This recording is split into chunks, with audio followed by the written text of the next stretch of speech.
O segundo degrau da minha reflexão está em Platão.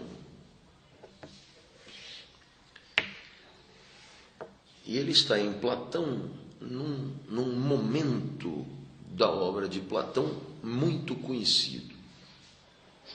É o livro 2 da República. Esse momento é o momento em que Glauco fala sobre justiça.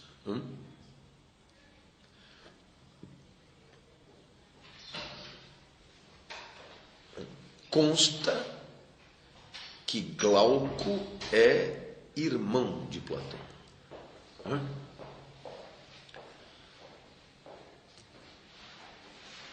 O que chama a atenção é que Platão, quando faz Glauco falar,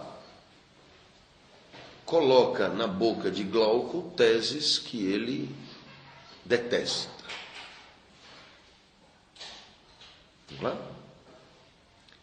Então, se você pegar o livro 2 da República, você vai ver que Glauco conversa com Sócrates.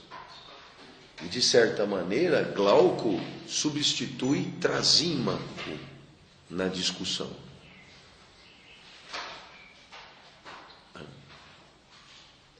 E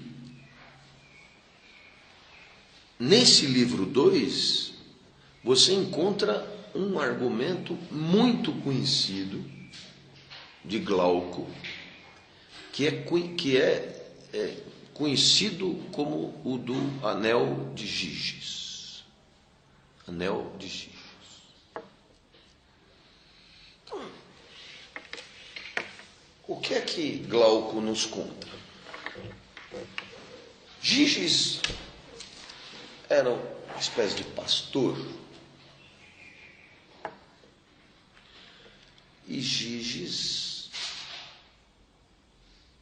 depois de um momento de tempestade, de tormenta, Giges sai com o seu gado.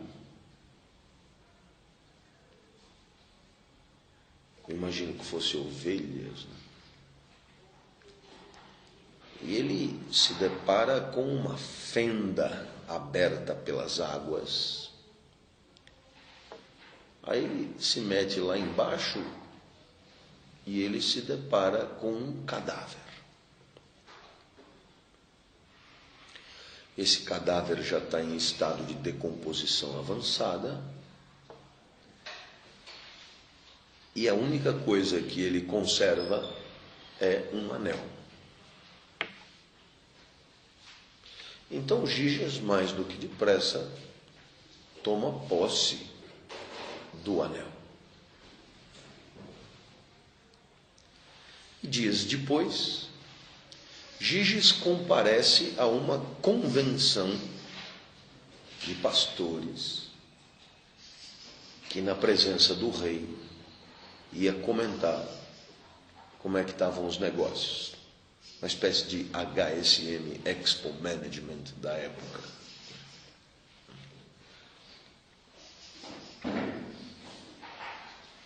E Giges estava ali no meio dos pastores com o anel.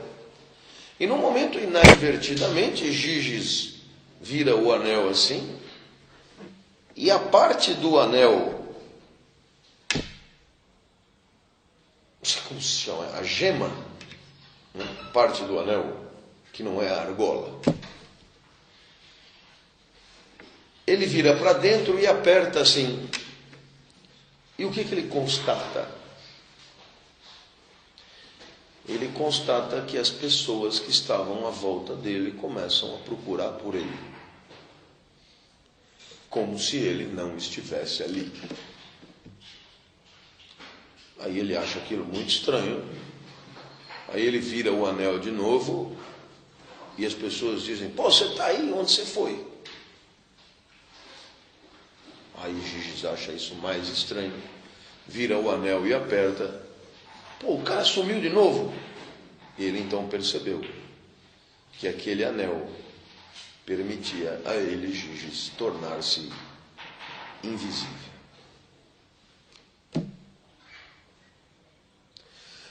A hora que ele se deu conta que o anel que ele achou no cadáver, na fenda, tornava ele invisível quando ele quisesse, imediatamente ele se deu conta do poder imenso que ele tinha nas mãos. Giges invadiu o palácio, matou o rei, seduziu a rainha, fez o estrago que podia.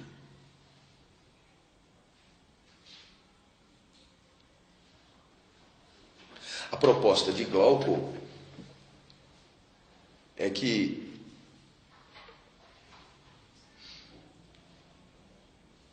todos nós somos profundamente injustos. E só não agimos injustamente porque temos receio da coerção social que pesa sobre nós.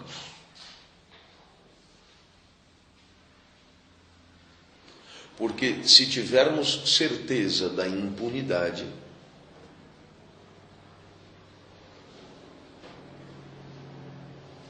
então, evidentemente, faremos de tudo para que as nossas ambições e pretensões sejam satisfeitas sem nenhuma medida.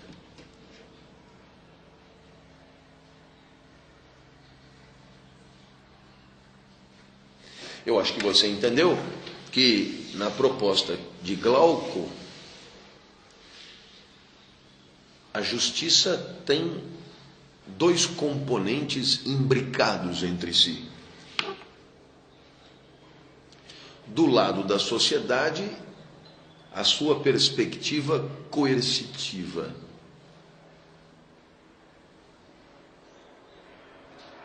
E do lado do indivíduo, o medo. O medo. Então, a justiça, ela se funda nesse binômio, coerção barra medo. Se não houver coerção e se não houver medo, evidentemente que cada um agirá regido pelas suas vísceras mais desejantes.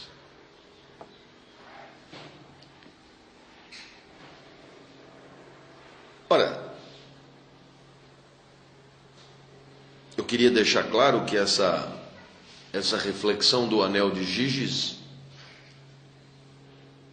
é muito fundante do pensamento filosófico. Primeiro, porque, obviamente, não é a tese de Platão. Porque Platão está absolutamente convencido de que aquele que sabe o que é a justiça age justamente, sem precisar de nenhum tipo de coerção.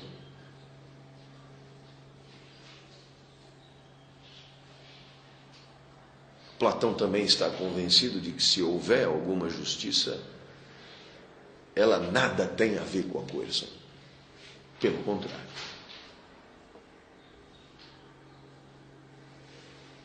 Platão está convencido de que a justiça é uma espécie de somatória ou síntese de todas as virtudes.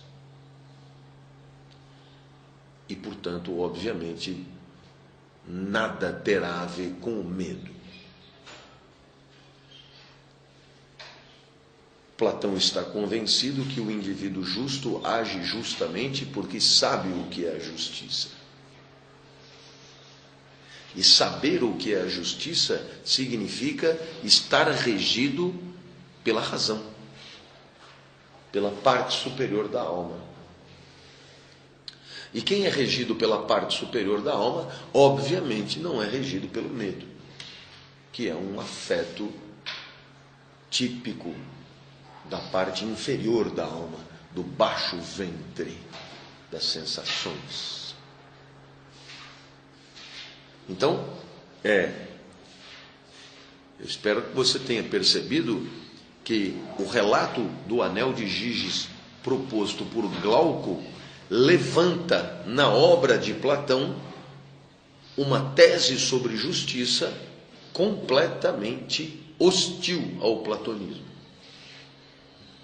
Esse é o problema de você ler os livros de filosofia sem estar um pouco informado de por onde as coisas vão. Você lê um pedaço e você toma uma tese como sendo do autor, muito legitimamente, sem perceber que aquela tese está sendo colocada ali e que é aquela com a qual o autor menos concorda. Então, quando você for ler o livro 2 da República, e você o fará, né? E você for ler o episódio do Anel de Giges, meu amigo, saiba que isso é tudo menos o platonismo. Agora, por outro lado, o que é curioso é que se você for pegar as reflexões sobre justiça da chamada filosofia moderna, de 1500 para cá, o que é que você vai perceber? Elas estão muito mais próximas do argumento de Glauco do que das próprias teses de Platão. E quem foi que colocou na boca de Glauco o argumento de Glauco? O próprio Platão. Então, essa a nuance que eu queria que percebessem. As teses que Platão considera equivocadas também ganharam sobrevida na história do pensamento. E não uma sobrevida pobre. Pelo contrário, uma sobrevida legítima. Uma sobrevida rica. Por isso que a leitura dos textos de Platão é interessante, porque mesmo quando Platão não concorda com o argumento daqueles que discutem com Sócrates, esses argumentos colocados ali por Platão acabaram virando fina filosofia.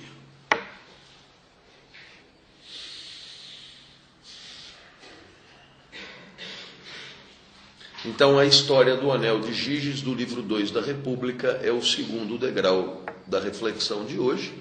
Para os que chegaram agora, o primeiro degrau da reflexão de hoje tratou da obra Antígona, de Sófocles, que discute duas concepções de justiça, a chamada justiça legal, ou justiça do Estado, que foi a decisão de Creonte de não dar sepultura a um irmão de Antígona.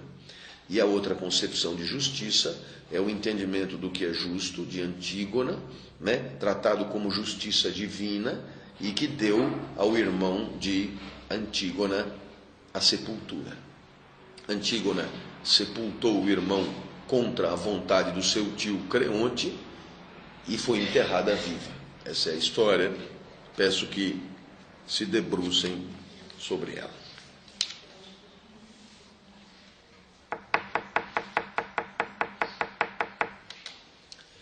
Muito bem.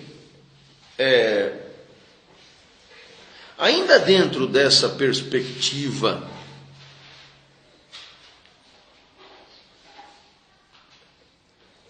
é preciso destacar que o pensamento dos sofistas, de uma maneira geral, sustenta que a justiça não passa de uma convenção social.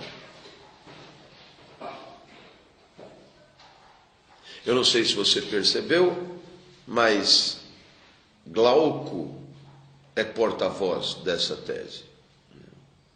A justiça é uma convenção social, tem uma perspectiva coercitiva e, portanto, desperta medo naqueles que cogitam transgredi-la.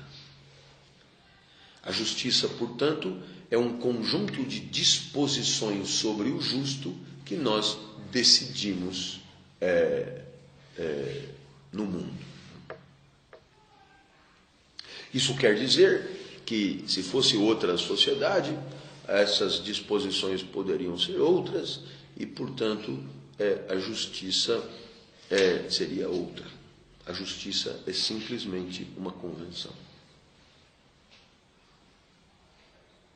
Essa é a convicção de qualquer sofista. Né?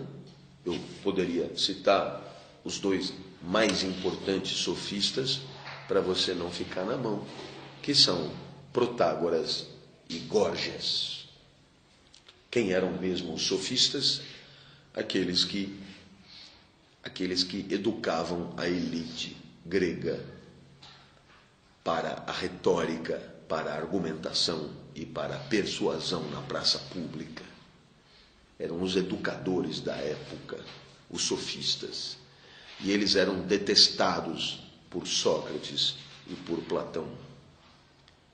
Os sofistas eram remunerados pelo seu trabalho, não tinham, como no caso de Platão, um pertencimento familiar enriquecido, nem no caso de Sócrates, uma espécie de mendicância como opção de vida.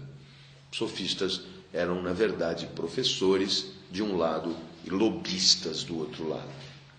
Era muito comum que você tivesse um interesse e que você pagasse um sofista para defender esse seu interesse na praça pública. Nada que não acontece hoje com um deputado. Funciona, deputado é isso. Você tem um interesse, vamos imaginar que você tenha... E não precisa ser um negócio muito grande, não, viu? Aí você banca a candidatura de um deputado, dá, por exemplo, para ele 500 mil. 500 mil. Dependendo do teu negócio, 500 mil é troco. Né? É troco. E o deputado fica à sua disposição defendendo os teus interesses em Brasília como uma espécie de despachante. Né? É disso que se trata, eleger um deputado no mundo real. Não no mundo da carochinha, que é o da campanha política. No mundo real é isso. O deputado vai trabalhar para quem custeou a sua campanha.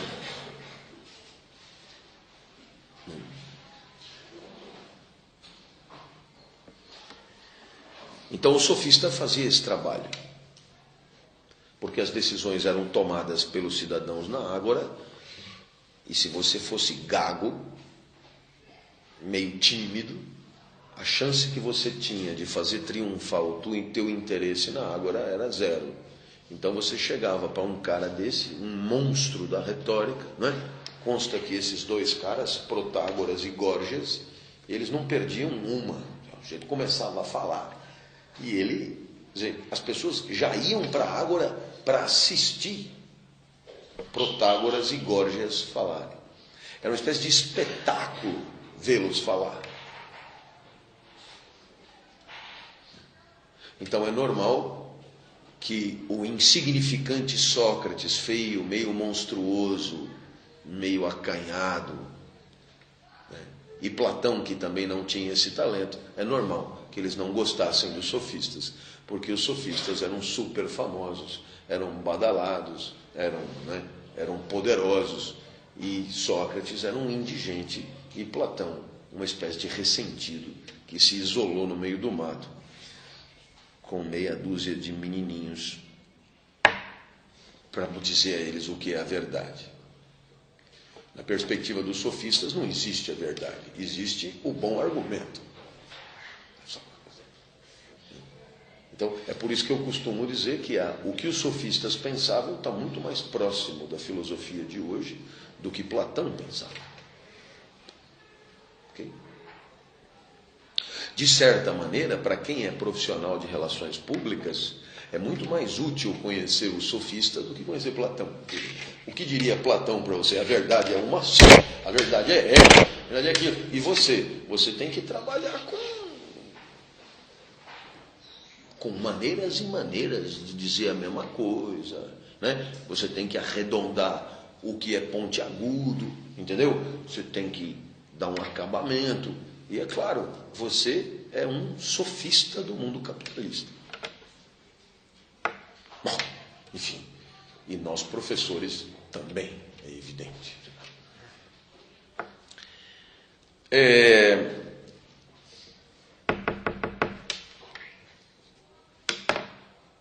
Haverá quem não concorde, né? Claro.